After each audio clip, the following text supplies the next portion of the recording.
Magandang umaga po sa inyong lahat. Magandang umaga, mga kapatid ko. Ayan, kamusta po ang inyong tulog? Kamusta po ang inyong araw? At sana ngayong araw ay maging maganda, no? Ipagdasal po lagi at laging isipin na may magandang mangyayari sa inyo kahit marami tayong problema sa buhay. Yan na po ay kasama na natin, no? Diyan tayo tatanda, diyan tayo matututo, diyan tayo matututong bumangon paulit-ulit kahit palagi tayo nadarapa, kahit nagkakamali. Ang importante po ay bangon tayo ng bangon sa bawat pagkakamali na yun. Bawat pagkakamali na yun, kailangan din natin laging tinatawag ang ating Panginoon. No? Hindi lang sa maganda, sa pangit na bagay, sa lahat po dapat, lagi siya ang ating nilalapitan. Siya po ang ating kinakausap. Sa bawat desisyon ng buhay po natin, sa bawat plano po natin sa buhay, siya pa rin po ang unahin natin at ibigay po natin sa Kanya lahat yung mga plano niyo po. Dahil ang Panginoon po ay nakikinig. Ang Panginoon po ay nandyan para sa atin. Para ibigay yung dapat para sa atin. Kung hindi man po sa mga nasa listahan nyo na dasal ay hindi ibigay sa inyo ni Lord, baka may masigit pa doon na ibibigay ang Panginoon. 'Di ba?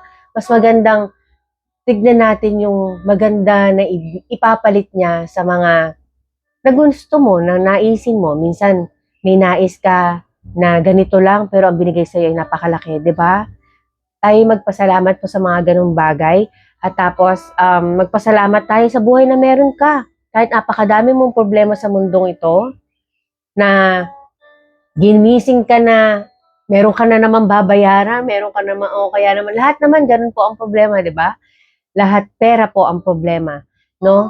Ano ba ang dapat na maging solusyon doon kundi magdasal una at gumawa po ng paraan. 'Di ba? Nakikita niya po ang effort natin. Nakikita po niya lahat 'yan. Syempre ibibigay niya sa atin. Hindi naman puro lagi iyak ang mga 'di ba? Kung hinihingi mo mapapunta sa Panginoon, hindi kanya bibigyan ng madaling gawain.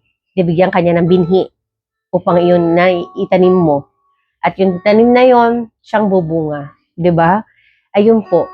Ako po ay hindi perpektong tao, no? Lahat po tayo may kahinaan. At lahat yon napag-aaralan at pinag-aaralan. At may mga taong lumalapit, nilalapit ang Panginoon para tayo ay tulungan. Ihingi nyo lang po ito ng dasal. Palagian po tayo magdasal. At ngayong umaga, magpasalamat po tayo sa Panginoon, sa Kanya ibinigay, of course, kay Jesus Kristo, na tagapagligtas po natin, na nagbigay ng Kanyang buhay para maging masaya tayo at i-enjoy natin kung anong meron tayo ngayon sa mundo na ito. Tama po ba? Ang Holy Spirit na binigay nila ni Ama para tayo ay gabayan, makilala sila, pagkat avid fan yan ni Ama. Alam niya lahat po. Tawagin lang po natin sila buong puso. Naniniwala ka, lalapitan po kayo.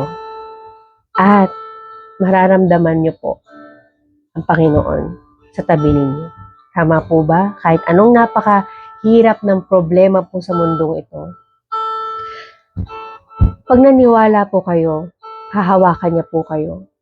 Yung paghawak niya na yon, yung napakabigat na problema, parang hindi ka mangangamba. Lahat nasusolusyonan mo. Unti-unti, dahan-dahan.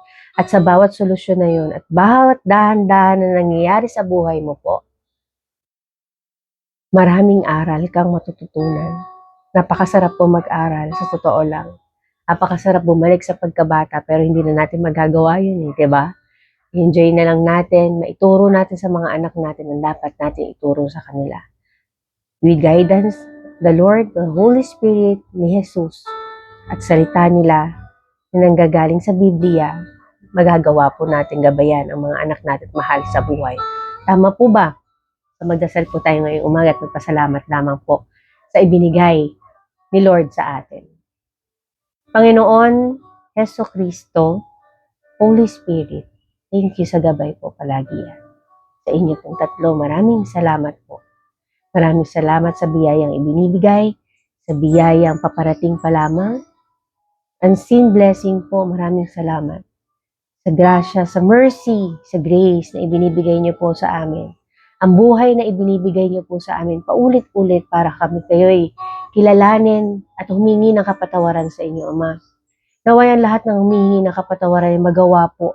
Nauiwasan na po ang mali para po maging matuwid sa inyong harapan at magawa po namin ang responsibilidad namin bilang anak ninyo po.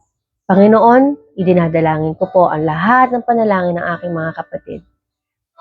Ultimo ang aking panalangin, Ama, personal man ito, sa hanap buhay, sa aking pamilya, sa napakalaki kong pamilya, Ama. Gabayan niyo po sila, proteksyon para sa kanila. Alam ko, ibibigay niyo po yun, Ama, sa tamang panahon. At alam ko po na kayo lang ang nakakaalam ng lahat-lahat. Ama, maraming salamat po sa buhay na ito. Magawa po namin at hihingi po kami ng kalakasan sa inyo na magawa namin ang responsibilidad namin bilang tao, bilang magkakapatid, bilang ina, bilang ama, bilang magulang, at bilang anak ninyo po. Maraming salamat sa buhay, Ama, ngayon. Patnubayan niyo po kaming lahat. Dinadalangin namin ang lahat ng ito sa ngalan ni Jesus. Amen. Good morning, everyone! Ayan. Anuman po ang nangyayari sa inyo sa buhay na ito, magpasalamat po tayo.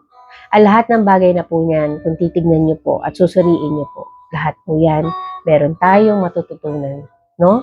At yun po ang ating pasalamatan. Dahil sa buhay na to, mas magiging parang mabunga, masaya,